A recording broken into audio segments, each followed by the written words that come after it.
हाँ देखो हमने आपको बताया था पृष्ठीय आवेश घनत्व क्या बताया था, पृष्ठीय आवेश घनत्व या पृष्ठीय आवेश वितरण, पृष्ठीय आवेश वितरण, ठीक है।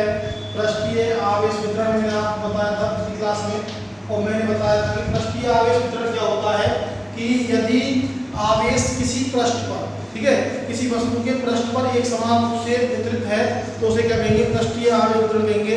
जैसे कोई आयताकार शीट है, उसके पृष्ठ पर आवेश वितरण, ये कोई पृष्ठ है, इस पर आवेश एक समान रूप से वितरित है, तो इस प्रकार का आवेश वितरण क्या कहलाएगा, पृष्ठीय आवेश वितरण कहलाएगा, ठीक है। जैसे कि चालक के पृष्ठ पर आवेश वितरण, चक्की के पृष्ठ पर आवेश वितरण। समझ में बात, कोई भी आपकी चीज है जो मतलब पृष्ठ है, जिसका पृष्ठ पे जो भी आवेश वितरण होगा एक समान रूप से, उसे क्या कहेंगे, पृष्ठीय आवेश वितरण कहेंगे। इसमें मैंने बताया था एकांक क्षेत्रफल पर एक समान रूप से जो आवेश वितरण है उसे क्या कहते हैं, पृष्ठीय आवेश घनत्व कहते हैं। पृष्ठीय आवेश घनत्व सिग्मा बराबर होता है Q/A। यदि अल्पांश की बात कर रहे हैं हम, तो अल्पांश की बात करें तो सिग्मा बराबर में अल्पांश अल्प आवेश के लिए dQ/, यहाँ S ले सकते हैं आप पृष्ठ के लिए, तो ds क्या लिया, ds, ठीक है। अब बात आती है, इससे कुछ इंपॉर्टेंट पॉइंट है, इससे संबंधित पॉइंट कौन कौन से वो देखेंगे, ठीक है। सबसे पहले मैंने अभी बात की कि ये हमारा नुकीला सिरा है, जब अगर क्षेत्रफल घटेगा, पृष्ठ क्षेत्रफल घटेगा तो आवेश का मान इसका मान पूरी का मान बढ़ेगा, और रेखीय आवेश घनत्व पृष्ठीय आवेश घनत्व का मान क्या हो जाएगा, बढ़ जाएगा। तो बात सुनो, यदि पृष्ठीय क्षेत्रफल घटेगा तो इस पूरा ये मान है बढ़ेगा, तो पृष्ठीय आवेश घनत्व का मान क्या हो जाएगा, बढ़ जाएगा। तो नुकीले पृष्ठों पर रेखीय आवेश पृष्ठीय आवेश घनत्व, नुकीले पृष्ठों के लिए पृष्ठीय आवेश घनत्व सिग्मा का मान सर्वाधिक होता है। किसके लिए, नुकीले, क्योंकि नुकीले पृष्ठों का क्षेत्रफल सबसे कम होता है, बहुत कम क्षेत्र होता है। ये नुकीले पृष्ठों के लिए, जैसे पेन है, पेन की निब पर देखा जाए आवेश, पृष्ठीय आवेश वितरण देखा जाए तो पृष्ठीय आवेश घनत्व पेन की जो निब होती है वो नुकीली होती है, वहां पर पृष्ठीय आवेश घनत्व का मान क्या होगा, सबसे ज्यादा होगा।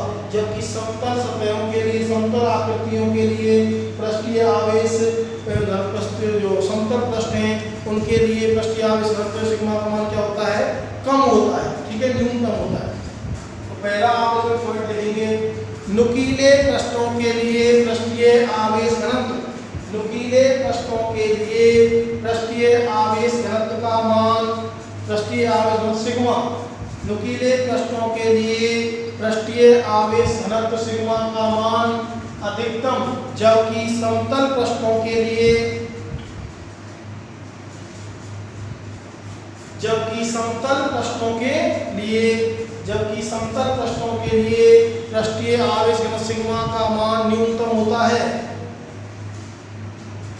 समतल पृष्ठों के लिए पृष्ठीय आवेश घनत्व सिग्मा का मान न्यूनतम होता है। दूसरा पॉइंट लिखेंगे, यदि मैंने कही कि ये कोई आपके पास पटल है, आवेशित कोई आयताकार पटल है, तो इसके जो किनारे होते हैं, ठीक है, ये इसके जो किनारे होते हैं, इन किनारों पर ये नुकीले होते हैं किनारे, इन पर पृष्ठीय आवेश घनत्व का मान क्या होता है, सर्वाधिक होता है। क्या होता है, सर्वाधिक। किसी भी आयताकार पटल है, कोई शीट है, उसके जो किनारे हैं, उन पर उन पर पृष्ठीय आवेश घनत्व का मान क्या होता है, अधिक होता है। तो लिखो, आवेशित आयताकार पटल के किनारों पर पृष्ठीय आवेश घनत्व सिग्मा का मान अधिकतम होता है। आवेशित आयताकार पटल के किनारों पर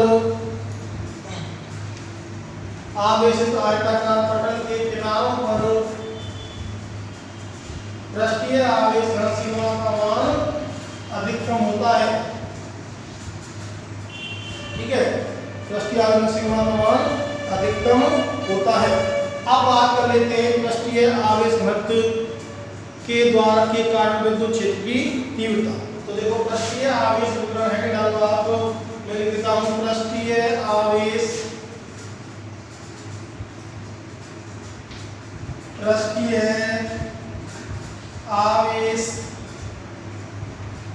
वितरण के कारण विद्युत क्षेत्र की तीव्रता, पृष्ठीय आवेश वितरण के कारण विद्युत क्षेत्र की तीव्रता। समझ में आई बात? तो निकालने के लिए सबसे पहले हमको एक प्रश्न लेना होगा। क्या लेना होगा? एक प्रश्न लेना होगा। तो मैंने कोई एक प्रश्न लिया, ये हमारे पास क्या है, कोई प्रश्न ले लिया मैंने, ये कोई प्रश्न है, ठीक है। और इसमें मैंने एक, इस प्रश्न का क्षेत्रफल है S, कितना है? S है। इस प्रश्न का क्षेत्रफल कितना है? S। इस प्रश्न को मैंने बाहर से प्लस Q आवेश दे दिया, प्लस Q आवेश एक समान रूप से क्या हो गया, इस पे वितरित हो गया। समझ में आई बात? प्लस Q आवेश एक समान रूप से इस प्रश्न पे क्या हो गया, वितरित हो गया। हम पृष्ठीय आवेश वितरण हो गया। क्या हो गया? पृष्ठीय आवेश वितरण हो गया। मैंने क्या किया, एक सरफेस ली, कोई पृष्ठ लिया और सरफेस का क्षेत्र दे रखा है S, कितना दे रखा है? S। इसको मैंने वहां से प्लस Q आवेश दिया, ये प्लस Q आवेश इस सरफेस पर एक समान रूप से क्या हो गया, वितरित हो गया। ये जो आवेश दिया आपने Q इस सरफेस पर एक समान रूप से इस पृष्ठ पर, इस सतह पर एक समान रूप से क्या हो गया, वितरित हो गया। तो यहाँ पर कौन सा आवेश वितरण हो गया? पृष्ठीय आवेश वितरण बन गया। अब हमको विद्युत क्षेत्र की तीव्रता निकालनी है, विद्युत क्षेत्र की तीव्रता निकालनी है। तो हमने क्या किया, एक अल्पकांश क्षेत्र ले लिया, यहाँ एक अल्पकांश क्षेत्र ले लिया, ये और इसके R दूरी पर एक बिंदु ले लिया P, जहाँ Q नॉट आवेश है, कितना है? Q नॉट आवेश रखा हुआ है R दूरी पर रखा हुआ है, R दूरी पर रखा हुआ है। समझ में आई बात? ठीक है। ये जो मैंने प्रश्न लिया है इसका क्षेत्रफल है ds, कितना है? ds। ये जो प्रश्न लिया है इसका क्षेत्रफल कितना है? ds है। समझ में आई बात? इस पर आवेश कितना है? dq। अल्प आवेश अल्पांश है, अल्प क्षेत्रफल है, तो इसका आवेश भी क्या होगा? अल्प होगा। यहाँ आवेश ले लिया मैंने dq, कितना ले लिया? dq। ठीक है। तो अब आप डायग्राम बनाओ, फटाफट निकाल देते हैं। डायग्राम बनाओ।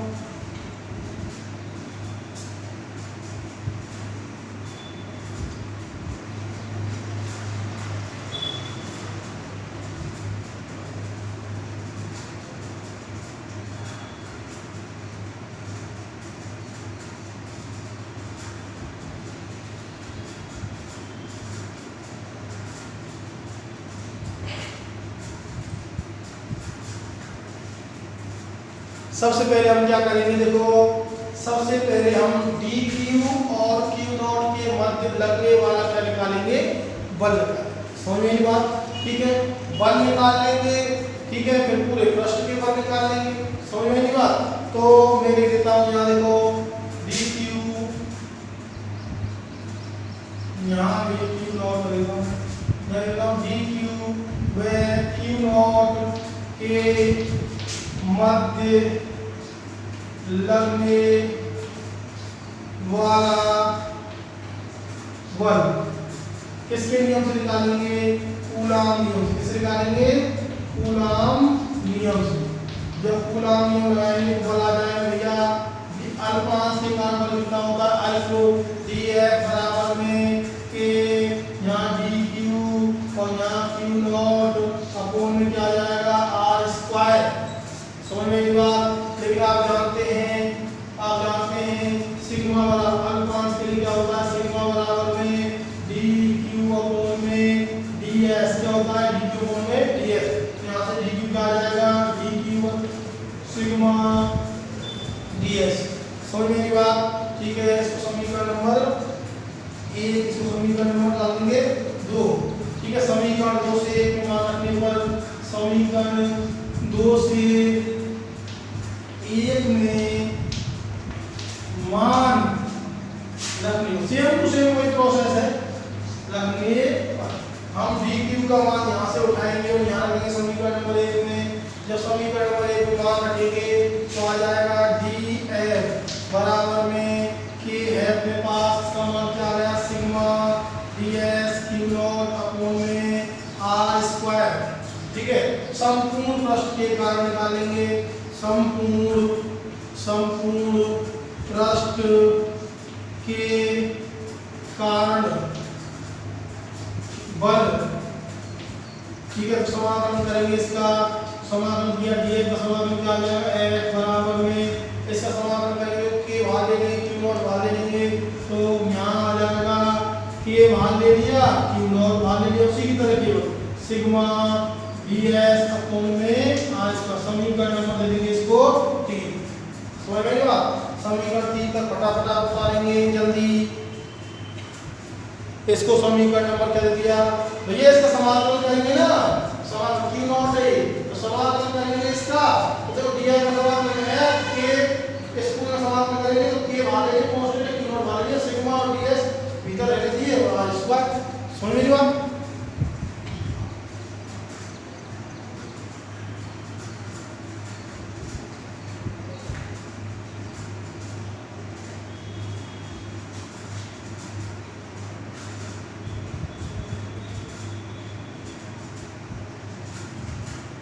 आगे बात कर लेते हैं, देखो आगे बात करते हैं, देखो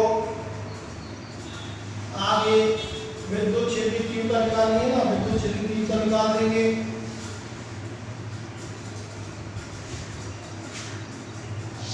लिखेंगे विद्युत क्षेत्र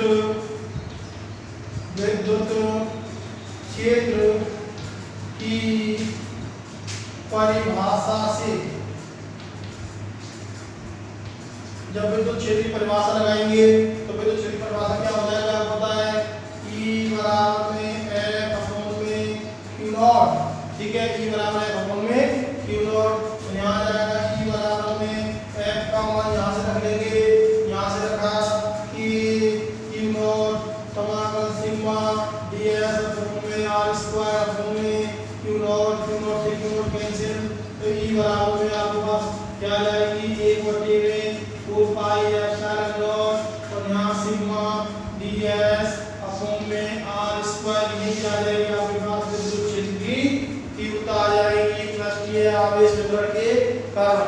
पृष्ठीय आवेश वितरण के कारण आपके पास क्या आ जाएगी, विद्युत क्षेत्र की तीव्रता आ जाएगी। सदिश रूप में आप लिख सकते हैं इसको, सदिश रूप में यदि मैं लिखूं इसको तो देखो सदिश रूप में क्या हो जाएगी,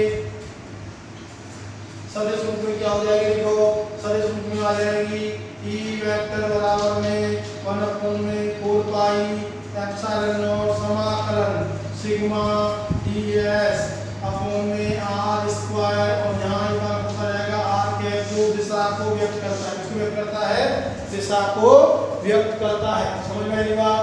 ठीक है, इसको नोट करेंगे फटाफट।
ठीक है, अगला आपके पास है कौन सा है, आयतन आवेश वितरण। कौन सा है, आयतन आवेश वितरण। तो फटाफट बात कर लेते हैं हम आयतन आवेश वितरण।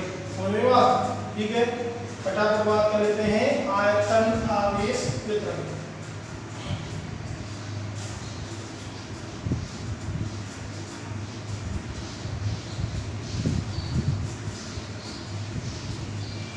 ठीक है, आयतन आवेश वितरण,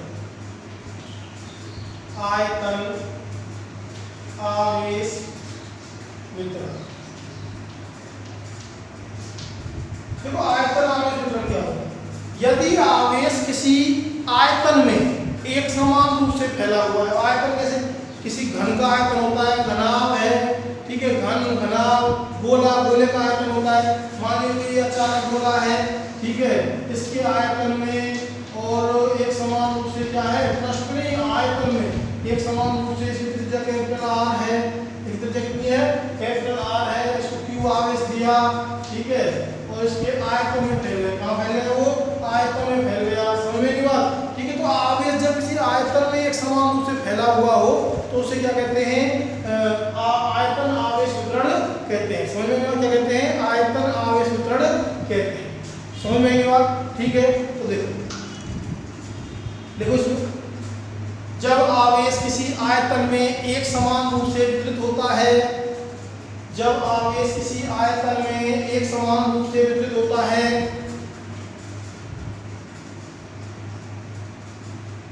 जब आवेश एक समान रूप से किसी आयतन में वितरित होता है तो उसे आयतन आवेश वितरण कहते हैं। तो उसे आयतन आवेश वितरण कहते हैं,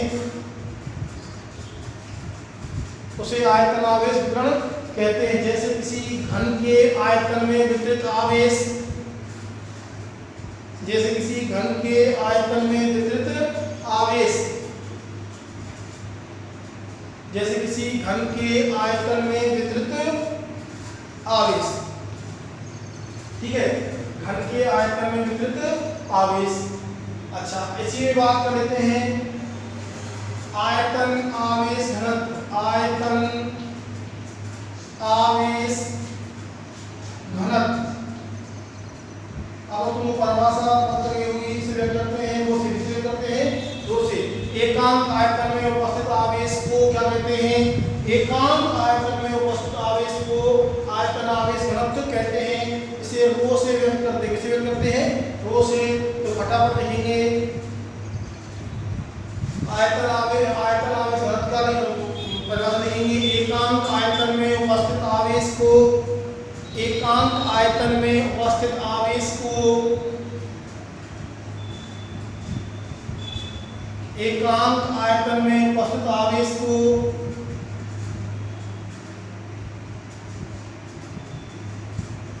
आयतन आवेश घनत्व कहते हैं। इसे रो से व्यक्त करते हैं, इसे रो से व्यक्त करते हैं। रो बराबर आ जाता है क्यू अपॉन में v, क्या जाता है, क्यू अपॉन में v।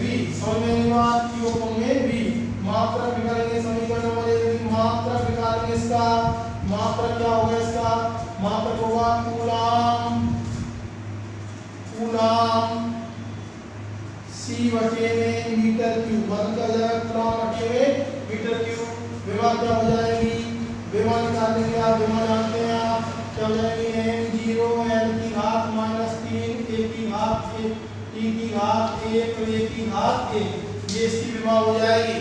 अल्पांश के लिए, अल्पांश के लिए, अल्पांश के लिए यदि अल्पांश के लिए बात कर लें तो क्या आ जाएगा, रो बराबर में dq अपॉन में dv आ जाएगा। यहाँ से क्या आ जाएगा, dq को मान निकालेंगे तो काम आएगा रो dv। समझ में आई बात, ठीक है। समीकरण नंबर 2 अल्पांश के लिए, समझ बात, ठीक है। जैसे ये उतार लेंगे, जैसे कोई चालक है, अचालक मान लिया, ये कोई अचालक गोला है, अचालक गोला, ये कोई अचालक गोला है जिसकी त्रिज्या क्या है, जिसकी त्रिज्या कैपिटल आर है। तो इसके लिए रो का मान कितना होगा, रो बराबर में क्यू प्लस क्यू आवेश दिया आयतन में फैल गया, तो ऐसे लिख सकते हैं क्यू अपॉन में इसका आयतन 4/3 पाई आर क्यू, कितना हो जाएगा, पाई आर क्यू। ये अचालक गोले के लिए निकाला मैंने, समझ लो आप, ठीक है। तो अचालक गोले के लिए सबसे पहले आप ये उतारेंगे, फटाफट ये उतारो। इसके बाद में आप अचालक गोला लिख लेना, माना कोई अचालक गोला जिसकी त्रिज्या कैपिटल आर है, प्लस क्यू बदलने पर संपूर्ण आवेश आयतन में फैल जाता है। तो इसका फॉर्मूला आप लिखेंगे यहाँ ये है, समझ बात,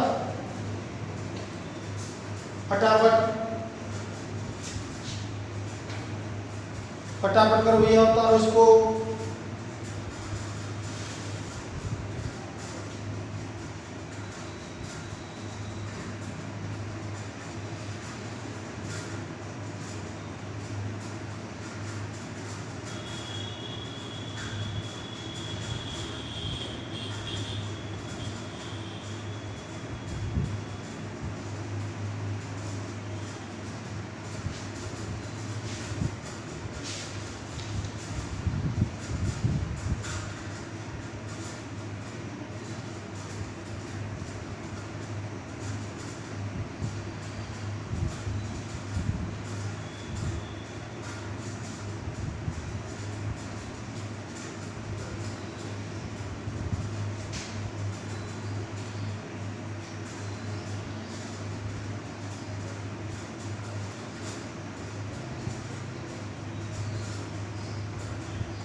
हाँ उतार लिया होगा।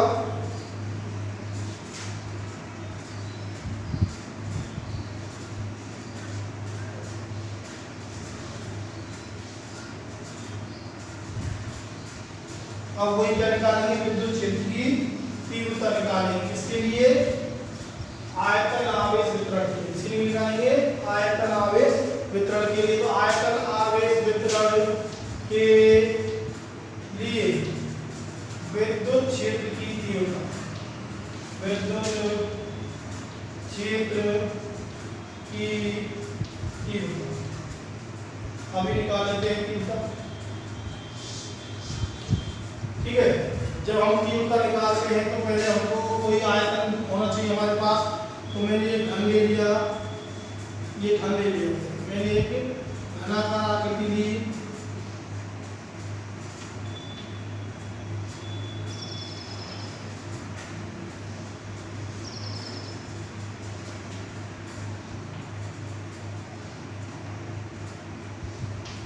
ये मैंने कोई घनाकार आकृति ली और इसको मैंने बाहर से प्लस क्यू आवेश दिया।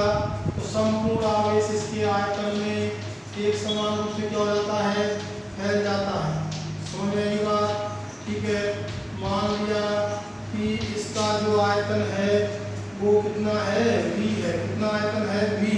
तो मैंने एक छोटा सा आयतन ले लिया, यहाँ मैंने एक छोटा सा आयतन ले लिया, आवेश समान रूप से फैल गया। अब ध्यान से सुनो, मैंने क्या किया, एक घन लिया और घन को मैंने प्लस क्यू आवेश दिया। घन का क्या होता है, आयतन होता है। जब ये आवेश उसके आयतन में एक समान रूप से फैल गया तो कौन सा वितरण बना, आयतन आवेश वितरण बना। कौन सा आवेश वितरण बना, आयतन आवेश। घन का आयतन v है, कितना है, v। मैंने इसका एक अल्पांश ले लिया भीतर, ठीक है, और वो अल्पांश से स्मॉल r दूरी पर ले लिया एक बिंदु p, जिसपे q नॉट आवेश रखा हुआ है r दूरी पर। ठीक है, और यहाँ इस पे कितना आवेश आ गया, अल्पांश पे आवेश। यहाँ आपको पता है इसका आयतन ले लिया dv। कितना ले लिया, dv। अल्पांश का आयतन में क्या होगा, अल्प होगा। तो यहाँ तो इस पे आवेश कितना है, इस पे आवेश लिया dq। कितना है, dq। इसमें क्या है, आवेश है। तो हमको यहाँ विद्युत क्षेत्र की तीव्रता क्या करनी है, ज्ञात करनी है। समझ में आई बात? तो फटाफट से सुनो पहले। मैंने एक घन लिया, ठीक है, और घन को मैंने प्लस क्यू आवेश दिया। जैसे मैंने घन को प्लस क्यू आवेश दिया तो संपूर्ण आवेश उसके आयतन में एक समान रूप से क्या हो गया, वितरित हो गया। ठीक है, मान लीजिए घन का आयतन v है तो मैंने इसमें एक अल्पांश आयतन का कोई टुकड़ा ले लिया जिसका आयतन कितना है, dv, और उस पे आवेश भी अल्प होगा, dq आवेश लिया। ठीक है, इससे स्मॉल r दूरी पर एक q नॉट आवेश रख लिया, जिसपे हमको क्या याद करनी है, विद्युत क्षेत्र की। पहले अल्पांश की बात कर लेंगे, ठीक है, और फिर पूरे घन के कारण आ जाएगा। समझ में आई बात? ठीक है, तो ये आप फटाफट उतारेंगे, नोट करेंगे।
हाँ, तो ये बता लिया होगा आपने। अब सबसे पहले हम बात कर लेते हैं इन दोनों के मध्य बल निकालेंगे, dq और q not. dq q not के मध्य लगने वाला बल कितना हो जाएगा, आपको पता है कितना हो जाएगा, अल्प लगेगा, df बराबर में k dq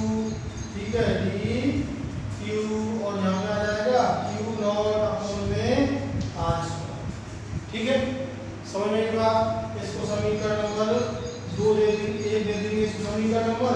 लेकिन आपको पता है क्या होता है, यहाँ dq का मान निकालेंगे, मान लो dq बराबर में रो dv है, बताया मैंने रो dv। इसका मान समीकरण नंबर 2 दे देंगे इसको, यहाँ मान रख देंगे इसमें, तो df बराबर कितना हो जाएगा, df बराबर है k, ठीक है, रो यहाँ dv और यहाँ q नॉट अपॉन में r स्क्वायर, ठीक है। अब संपूर्ण आयतन के लिए निकालेंगे, संपूर्ण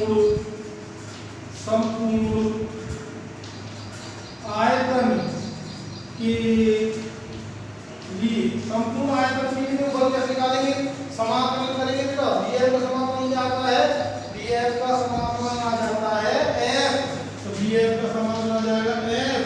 अच्छा k और q नॉट को बाहर ले लेना, k ले लिया बाहर, q नॉट बाहर ले लिया, समाकलन लगा दिया और यहाँ रो dv अपॉन में क्या आ जाएगा r स्क्वायर। समीकरण नंबर डाल देंगे इसको 3 सवेवा, ठीक है। समीकरण नंबर डाल देंगे 3, समीकरण 3 को फटाफट आप बताएंगे।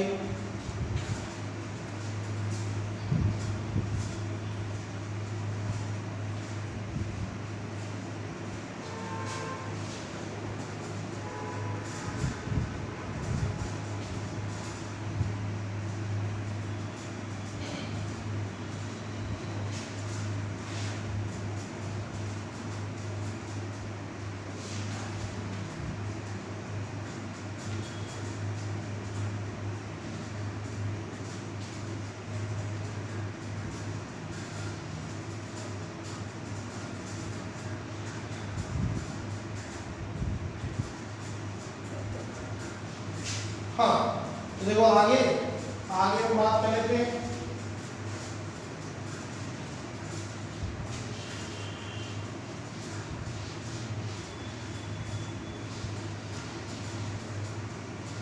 आगे की बात विद्युत क्षेत्र की तीव्रता की परिभाषा या विद्युत क्षेत्र की परिभाषा,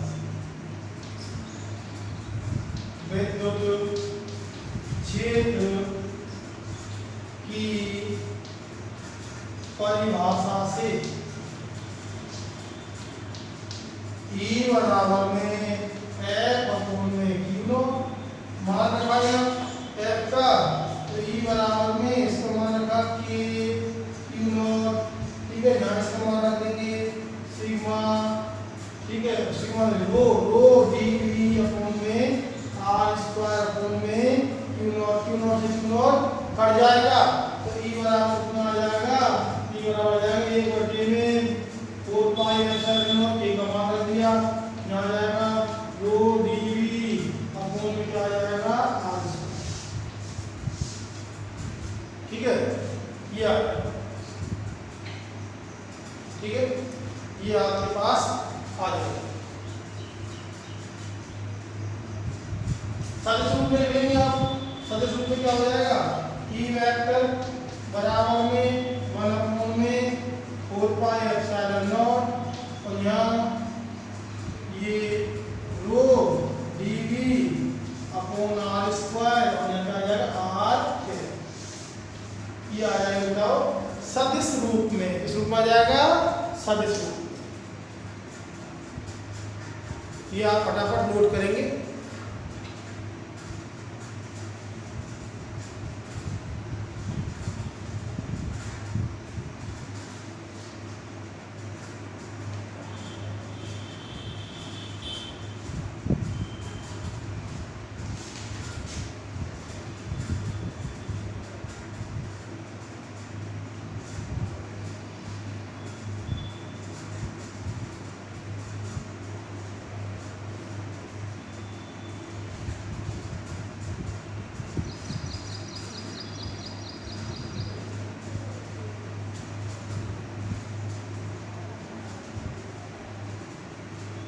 हाँ अब हम एक नया टॉपिक स्टार्ट करते हैं और हमारा चलता है गाउस का नियम। क्या होता है गाउस का नियम। अब हम बात करेंगे गाउस लॉ की।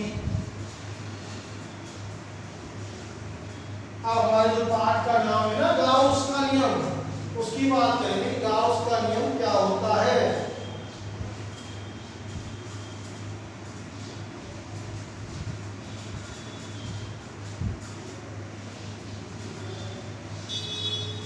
तो देखो हम बात कर लेते हैं, बहुत ही इंपॉर्टेंट है, इसमें से क्वेश्चन आता ही आता है, गाउस का नियम।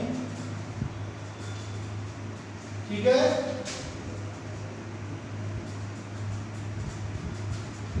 Gauss law. समझिए बात, हम बात करते हैं गाउस के नियम। किसकी बात करते हैं? गाउस के नियम की बात करते हैं। इसमें से 100% क्वेश्चन आता है।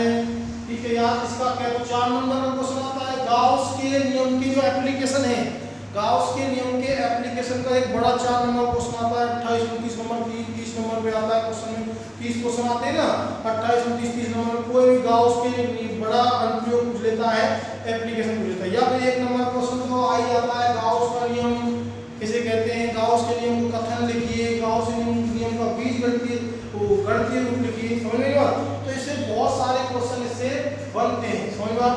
ठीक है, तो गाउस के नियम को प्रूव करवा सकता है। गाउस प्रमेय को सिद्ध कीजिए। तो क्या है कि गाउस वैज्ञानिक का नाम है, ठीक है, कार्ल फ्रेडरिक गाउस होता है, कार्ल फ्रेडरिक गाउस। समझ में बात? पूरा नाम क्या है इसका? Karl Frederick Gauss.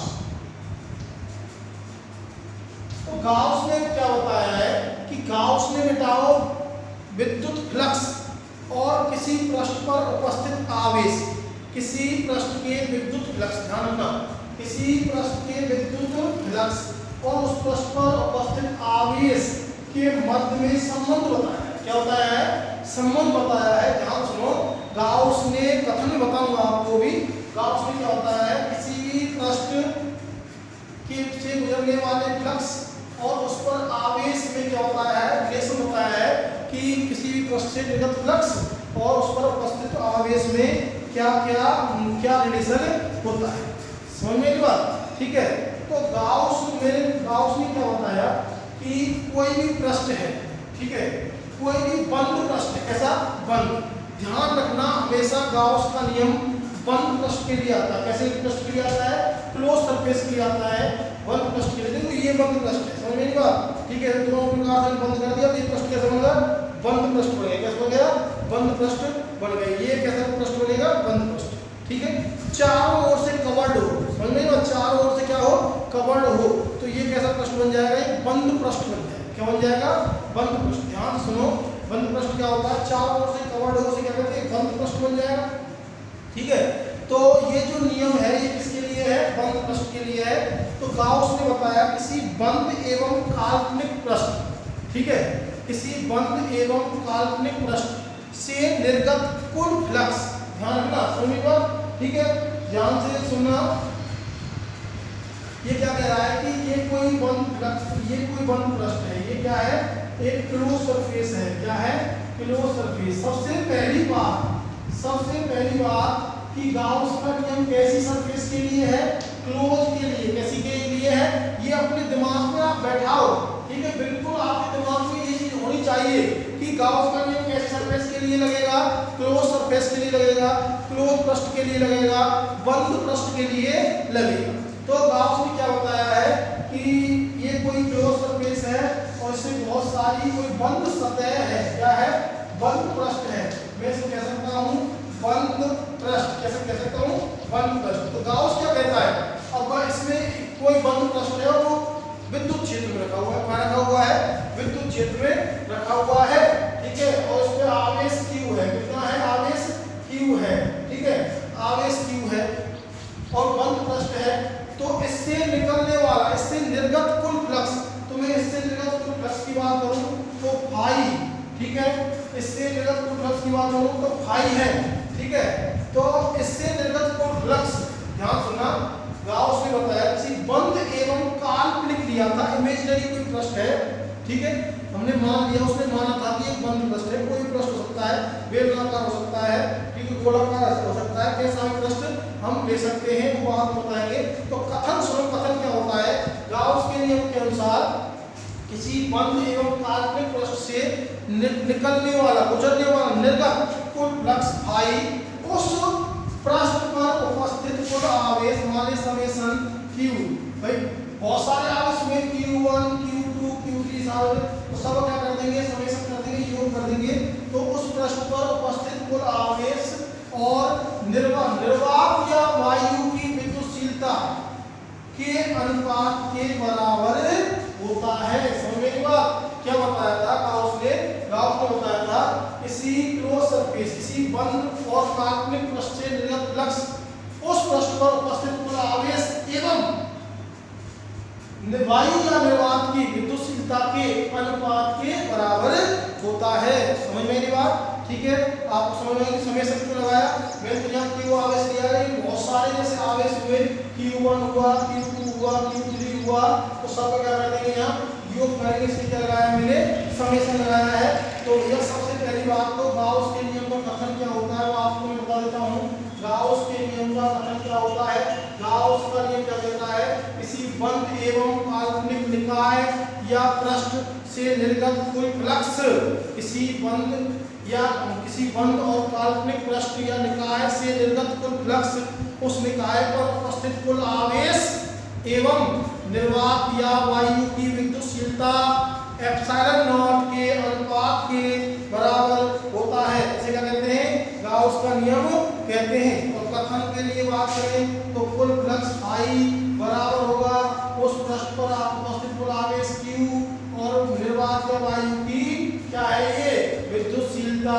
समझ में नहीं बात? ठीक है, लेकिन हम जानते हैं, क्या जानते हैं, वी नो दैट, हम जानते हैं I का मान, वी नो दैट, ठीक है, कि I क्या होता है, बंद पृष्ठ है, पृष्ठ में था वो बंद, तो बंद समाकलन लगा देते हैं, समाकलन में बंद लगा देंगे, बॉन्ड लगा देंगे, ये बंद लगा देंगे।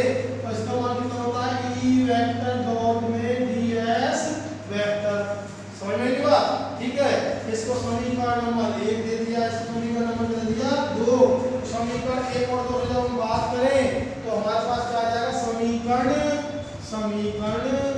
1 व 2 से, तो हमारे पास हम यहाँ ये रख सकते हैं, तो हमारे पास आ जाएगा, ठीक है, या तो ये लिख देना या आगे से बढ़ा दिया मैंने, तो आगे ये लिख दें बंद समाकलन E वेक्टर डॉट में ds वेक्टर बराबर में समेशन Q अपॉन में एप्सिलॉन नॉट, ये आ जाएगा समीकरण नंबर 3।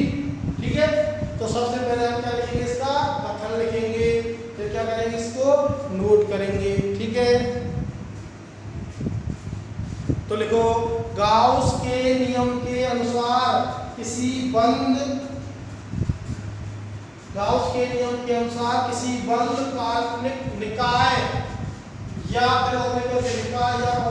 पृष्ठ, गाउस के नियम के अनुसार किसी बंद काल्पनिक निकाय या पृष्ठ से निर्गत विद्युत फ्लक्स का मान, उस पृष्ठ पर उपस्थित कुल आवेश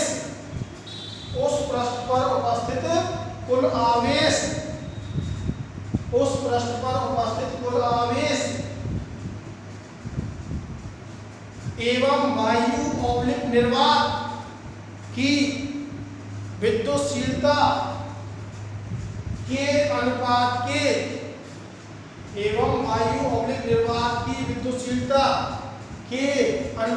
के बराबर होता है। वायु ऑब्लिक निर्वात की विद्युतशीलता के अनुपात के बराबर होता है। इसे गाउस का नियम कहते हैं। इसे गाउस का नियम कहते हैं। ठीक है भाई, ये आप नोट करें फटाफट। ये कथन का, ये गणितीय रूप है इसका। ठीक है, ये गणितीय रूप है, दोनों गणितीय रूप है इसके। समझ में आई बात? फ्लक्स है वो कुल आवेश और विद्युतशीलता का अनुपात क्या होगा, बराबर होगा किसी बंद पृष्ठ के लिए। किसके लिए? बंद पृष्ठ के लिए। फटाफट इसको नोट करेंगे।